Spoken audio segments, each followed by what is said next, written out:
Hello, welcome to another Burgundy with Tweedy video. I don't think my waistcoat is quite straight, is it?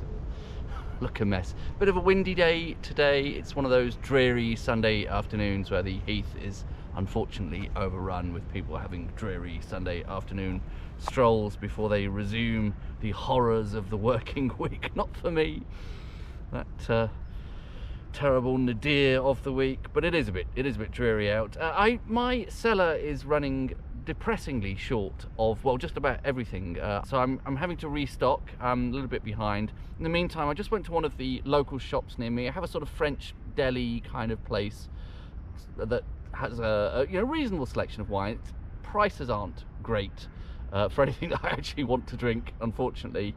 It's all a bit overpriced, so I'm feeling a little bit stingy today and went for the cheapest Burgundy they had to see what it was like. It's a producer called Armand Heitz. It is their just very generic Bourgogne Rouge, the absolute lowest common denominator, and the vintage is 2021, which, you know, sounds worryingly young to me. Alas, I think this is almost certainly something from the Côte de Beaune. You know, being a generic Burgundy, it doesn't give you any details on the label about the specific parcels this is drawn from, but the producer is based in Montrachet, is it? Which is very much in the Côte de Beaune, I believe. So I have a feeling this is stylistically not going to be exactly my thing, but somehow, you know, any port in a storm, this seemed like a better compromise than drinking something other than Burgundy, or paying a little bit over the odds for something from my local French deli place that would actually have been more in my kind of style. A little bit of difficulty getting the cork out. It's one of those slightly composite, slightly technical corks by the looks of things, but they are probably good in terms of avoiding things like TCA, I believe. Just sometimes a little bit more difficult to get out. Interestingly sort of pale there. It's sort of surprisingly pale red and almost translucent. Well, it is at least a bit translucent. On the nose, it does smell like very young Pinot Noir. It reminds me a little bit of some English Pinot Noirs that are just haven't had the chance to really develop yet, often sold very young. I mean, there is a sort of a vague kind of fruity nose to that, something softer than cherry. I mean, possibly raspberries, maybe a tiny hint of cranberry in there, sort of red berry fruits.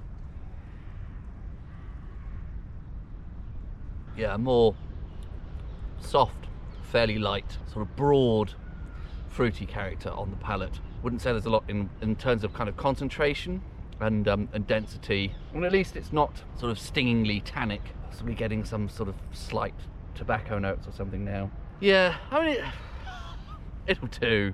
I'm a little bit underwhelmed by that. It's so rare that I ever have anything from the Côte de Beaune that really bowls me over, and you know, I'm obviously, it's down to expectations, isn't it? But I obviously have unrealistic expectations.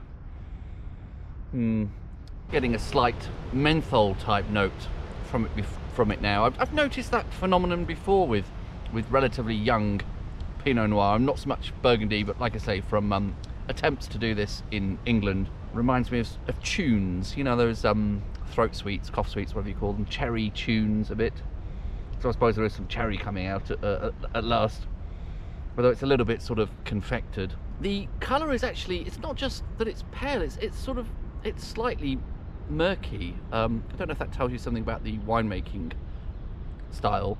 It all sounds very contradictory, doesn't it? It's translucent but also murky. I mean, now and again there's a sort of pleasant flash of fruitiness in there, but it just overall lacks finesse. It just tastes cheap, to be honest. It was £27.50. I think it's probably available cheaper than that elsewhere. I mean, maybe a tiny bit floral. Yeah, not really for me, I'm afraid. Oh well.